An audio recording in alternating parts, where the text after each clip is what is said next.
Welcome back to Rayalaseema news. Proddatur Agasteshwara ఆలయంలో వరలక్ష్మి వ్రతం భక్తి శ్రద్ధలతో నిర్వహించారు. సామూహికంగా జరిగిన ఈ వ్రతంలో పెద్ద సంఖ్యలో మహిళలు పాల్గొని అమ్మవారి ఆశీస్సులు పొందారు.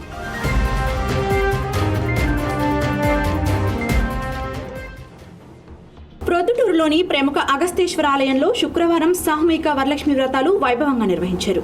ఈ కార్యక్రమంలో 140 మంది మహిళలు పాల్గొని భక్తి శ్రద్ధలతో వరలక్ష్మి వ్రతాన్ని ఆచరించారు. ఈ సందర్భంగా అగస్తేశ్వర స్వామికి, రాజరాజేశ్వరి అమ్మవారికి ప్రత్యేక పూజలు నిర్వహించారు. వేద మంత్రాలు, మంగళ వాయిద్యాల మధ్య ఆలయ ప్రాంగణం భక్తిమయ వాతావరణంతో కలకల్లాడింది. వరలక్ష్మి వ్రతంలో పాల్గొన్న మహిళలు ఆలయానికి వచ్చిన భక్తులకు అవసరమైన సదుపాయాలను కల్పించారు. ఈ ఏర్పాట్లను ఆలయ చైర్మన్ నారాయణ రెడ్డి, ఈవో రమణ పరిశీలించారు.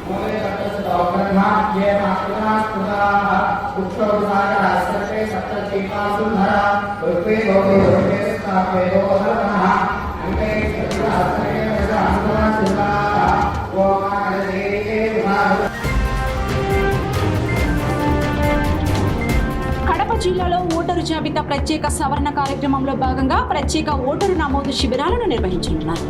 ఈ నెల 22, 23, 29, 30వ తేదీల్లో జిల్లాలోని అన్ని పోలింగ్ కేంద్రాల్లో ఈ శిబిరాలు జరగనున్నాయి.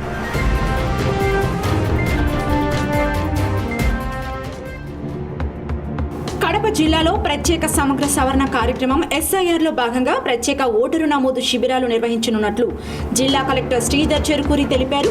ఈ నెల 22, 23, 29, 30వ తేదీల్లో జిల్లాలోని అన్ని పోలింగ్ కేంద్రాల్లో ప్రత్యేక శిబిరాలు ఏర్పాటు చేయనున్నారు. ఉదయం 10 గంటల నుండి సాయంత్రం 5 గంటల వరకు ఈ శిబిరాలు కొనసాగనున్నాయి. ఈ సమయంలో సంబంధిత బూత్ లెవెల్ అధికారులు అంటే BLOలు, అలాగే రాజకీయ పార్టీల బూత్ ఏజెంట్లు అందుబాటులో ఉంటారని కలెక్టర్ తెలిపారు. 18 సంవత్సరాలు నిండిన యువతతో పాటు ఇప్పటి వరకు ఓటరుగా నమోదు కాని వారు కూడా ఈ అవకాశాన్ని వినియోగించుకోవాలని సూచించారు. అలాగే ముసాయిదీ ఓటర్ జాబితాలో తమ పేర్లు ఉన్నాయా లేదా పరిశీలించుకోవాలని, ఏవైనా మార్పులు లేదా చేర్పులు అవసరమైతే సంబంధిత దరఖాస్తులు సమర్పించాలని కోరారు.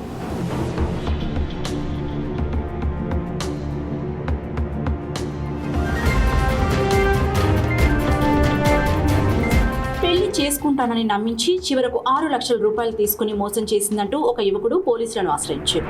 అప్పటికే ఆమెకు వివాహం జరిగిన విషయాన్ని దాచిపెట్టి తనను ట్రాప్ చేసిందని బాధితుడు ఆరోపిస్తున్నాడు. ఈ ఘటనపై వేంపల్లి పోలీసులు చీటింగ్ కేసు నమోదు చేసి దర్యాప్తు చేపట్టారు.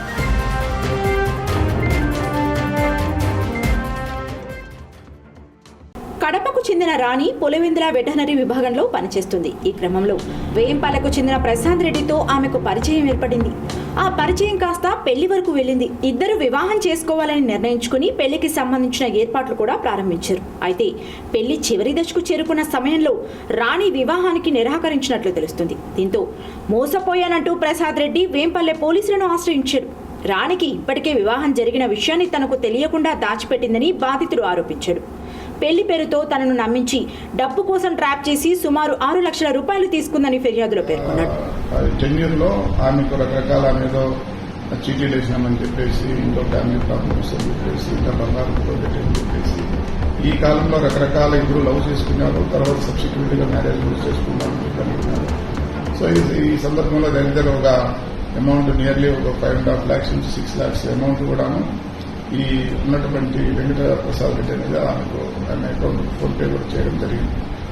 సో వీళ్ళు తీరా మ్యారేజ్ చేద్దామనే ఉద్దేశంతో షాపింగ్ నిమిత్తం వీళ్ళు హైదరాబాద్ కూడా పోవడం జరిగింది.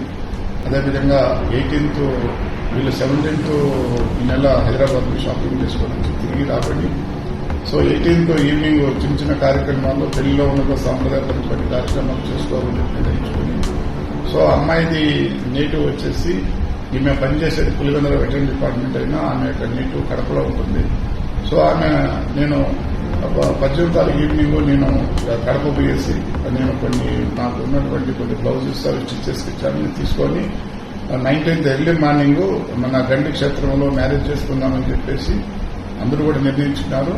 ఈవెన్ దో అమ్మాయి వాళ్ళ మదర్ ఒప్పుకోలేదు, అయినా కూడా నిన్ను మ్యారేజ్ చేసుకుంటానే విధంగా మన కంప్లైంట్ను ఆమె నమ్మించడం జరిగింది. సో ఈ కాలంలో భాగంగా ఆమె 18వ తారీఖు పోయిస్తానని చెప్పేసి మళ్లీ వీళ్ళందరూ కూడాను ఈ అబ్బాయి వాళ్ళ ఇంటికాడ అన్ని కార్యక్రమాలన్నీ కూడా సాంప్రదాయంగా చేసుకుంటూ ఈ అమ్మాయి నన్ను బయలుదేరినామన్న ఉద్దేశంతో ఫోన్ చేశారు. సో 8 సార్లు ఫోన్ చేసినా రెస్పాండ్ కాలేదు. ఫైనల్ గా 10 గంటల మధ్య ఆమె నేను మ్యారేజ్ చేసుకోను అనే విధంగా అమ్మాయి చెప్పడం జరిగింది.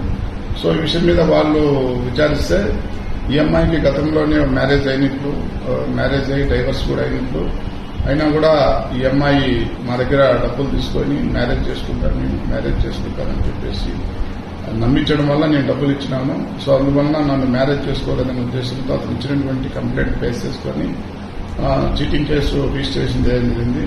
సో దర్యాప్తు చేయడం జరుగుతుంది. సో దీనిలో ఎవరు ఇన్వాల్వ్మెంట్ ఎంత, ఈమె గతంలో ఉన్నటువంటి ఆమె గతంలో ఏమైనా ఇదే విధంగా ఎవరి మీద మోసాన్ని చేసిందని అన్ని కూడా విచారించేసి.